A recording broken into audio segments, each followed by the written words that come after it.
जहाज केमिति तैयारी हुए, जहाज तैयारी करिबा पई केते टंका खर्च हुए।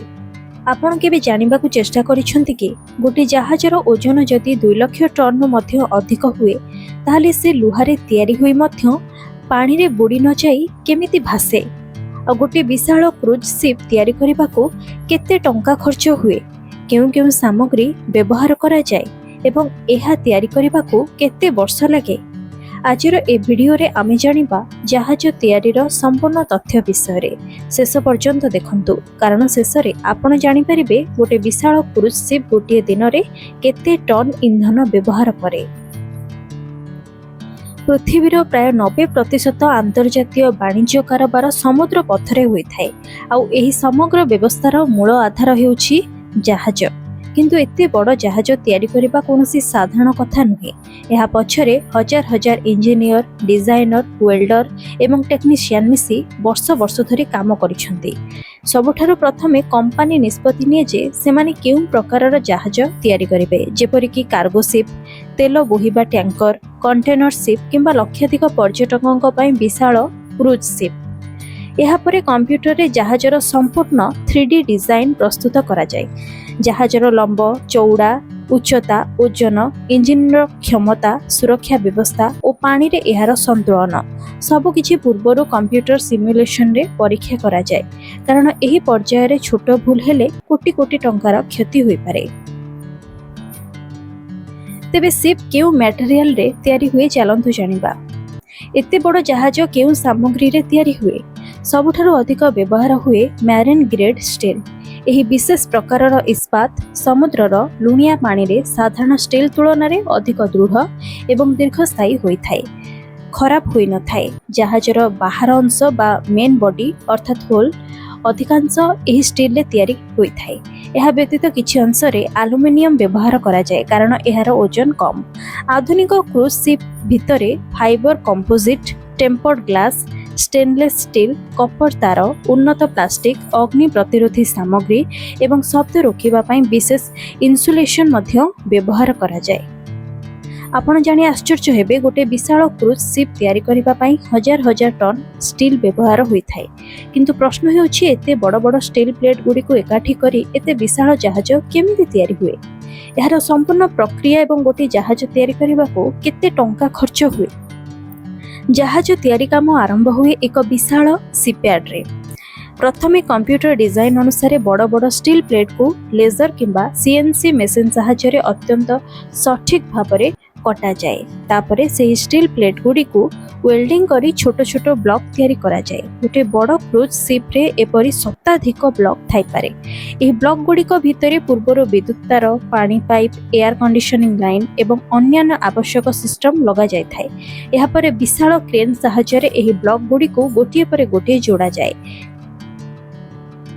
केतेक ब्लॉक रो ओजन 500 टन रु 1000 टन पर्यंत होइथाय। सबु ब्लॉक जोड़िबा परे जहाजर मुख्य शरीर अर्थात होल बा मेन बॉडी पार्ट प्रस्तुत होइथाय। एहा परे लगा जाए विशाल engine, propeller, radar, navigation system, generator, fire safety system एवं हजार हजार इलेक्ट्रॉनिक यंत्र। जदि एहा गोटे क्रूज शिप हुए तेबे एथिरे शह शह room, restaurant, swimming pool, theatre, shopping area एवं अनेक विलासपूर्ण सुविधा मध्य तैयारी होइथाय। एबे जानिबा जहाज तैयारी करबा को केते समय लागे। यह जहाजर आकार उपरे प्रकृति निर्भर करिथाय। छोटो कार्गो जहाज प्राय 1 रु 2 वर्ष मध्य प्रस्तुत होइथाय, किंतु गोटे विशाल आधुनिक क्रूज शिप तैयारी करबा को साधारणतः 2 रु 4 वर्ष समय लागि पारे। जहाज तैयारी करबा को केते टंका खर्च हुए।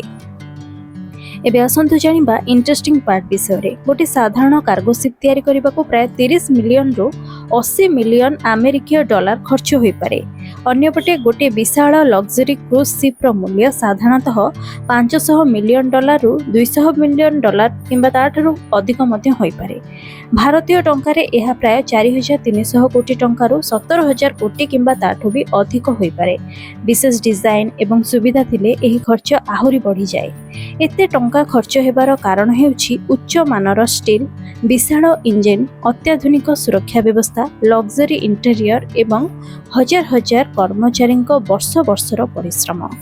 किंतु एते बड़ जहाज जेतेबेले समुद्र रे चले सेतेबेले गोटे दिन रे केते इंधन व्यवहार करा जाए ସେହି ଇନ୍ଧନର ଦାମ କେତେ ଏବଂ ଏହି ବିଶାଳ ଲୁହାର ଜାହାଜ ପାଣିରେ ବୁଡ଼ି ନ ଯାଇ କେମିତି ଭାସି ରୁହେ? ଚାଲନ୍ତୁ ଏ ବିଷୟରେ ଏବେ ଜାଣିବା। ଅନେକ ଲୋକ ଭାବନ୍ତି ଯେ ଏତେ ବଡ଼ ଜାହାଜ ବୋଧେ ହୁଏ ଅଳ୍ପ ଇନ୍ଧନରେ ଚାଲିଯାଏ, କିନ୍ତୁ ପ୍ରକୃତ ସଂଖ୍ୟା ଜାଣିଲେ ଆପଣ ଆଶ୍ଚର୍ଯ୍ୟ ହୋଇଯିବେ। ଆଧୁନିକ ବଡ଼ କ୍ରୁଜ୍ ସିପ୍ ସାଧାରଣତଃ ଗୋଟିଏ ଦିନରେ ପ୍ରାୟ 140ରୁ 250 ଟନ୍ ପର୍ଯ୍ୟନ୍ତ ମେରିନ୍ ଇନ୍ଧନ ବ୍ୟବହାର କରିପାରେ। ତେବେ ଏହା ଜାହାଜର ଆକାର, ବେଗ, ପାଣିପାଗ ଏବଂ ଯାତ୍ରା ଦୂରତା ଉପରେ ନିର୍ଭର କରିଥାଏ। କିଛି ନୂଆ କ୍ରୁଜ୍ ସିପ୍ ପରିବେଶ ପ୍ରଦୂଷଣ କମାଇବା ପାଇଁ LNG ଅର୍ଥାତ୍ ଲିକ୍ୱିଫାଏଡ୍ ନ୍ୟାଚୁରାଲ ଗ୍ୟାସ୍ ବ୍ୟବହାର କରୁଛନ୍ତି। ଦିନକୁ ଇନ୍ଧନରେ କେତେ ଟଙ୍କା ଖର୍ଚ୍ଚ ହୁଏ ଚାଲନ୍ତୁ ଜାଣିବା।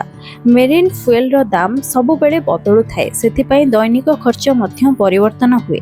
ତଥାପି ଗୋଟେ ବଡ଼ କ୍ରୁଜ୍ ସିପ୍ ପାଇଁ କେବଳ ଇନ୍ଧନରେ ଦିନକୁ ଲକ୍ଷ ଲକ୍ଷରୁ କୋଟି କୋଟି ଟଙ୍କା ଖର୍ଚ୍ଚ ହୋଇପାରେ। ଏହା ବ୍ୟତୀତ କର୍ମଚାରୀଙ୍କ ଦରମା, ଖାଦ୍ୟ, ରକ୍ଷଣାବେକ୍ଷଣ, ବନ୍ଦରର ଶୁଳ୍କ ଓ ଅନ୍ୟାନ୍ୟ ଖର୍ଚ୍ଚ ଅଲଗା ଥାଏ। ଜାହାଜରେ କେତେ ଇନ୍ଧନ ରହିପାରେ ଚାଲନ୍ତୁ ସେ ବିଷୟରେ ଜାଣିବା। ବଡ଼ ସମୁଦ୍ର ଯାତ୍ରା ପାଇଁ କ୍ରୁଜ୍ ସିପ୍ରେ ବିଶାଳ ଫୁଏଲ ଟ୍ୟାଙ୍କ ଥାଏ। ଅନେକ ବଡ଼ ବଡ଼ କ୍ରୁଜ୍ ସିପ୍ରେ ହଜାର ହଜାର ଘନ ମିଟର ବା କ୍ୟୁବିକ୍ ମିଟର ଇନ୍ଧନ ସଂରକ୍ଷଣ କରାଯାଇଥାଏ, ଯାହା ଅନେକ ଦିନ କିମ୍ବା ସପ୍ତାହର ଯାତ୍ରା ପାଇଁ ପର୍ଯ୍ୟାପ୍ତ ଥାଏ। ଏତେ ଭାରୀ ଜାହାଜ ପାଣିରେ ବୁଡ଼େ ନାହିଁ କେମିତି ଚାଲନ୍ତୁ ସେ ବିଷୟରେ ବି ଜାଣିବା। ଏହାର ଉତ୍ତର ଲୁଚି ରହିଛି ଆର୍କିମିଡିସ୍ଙ୍କ ସିଦ୍ଧାନ୍ତରେ। ଜାହାଜଟି ଲୁହାରେ ତିଆରି ହୋଇଥିଲେ ମଧ୍ୟ ଏହା ଭିତରୁ ସମ୍ପୂର୍ଣ୍ଣ ଭାରୀ ନଥାଏ। ଏହା ଭିତରେ ବହୁତ ଖାଲି ସ୍ଥାନ ଥାଏ। ଏହାର ଫଳରେ ଜାହାଜର ସମୁଦାୟ ଘନତା ପାଣିର ଘନତା ଠାରୁ କମ୍ ହୋଇଯାଏ।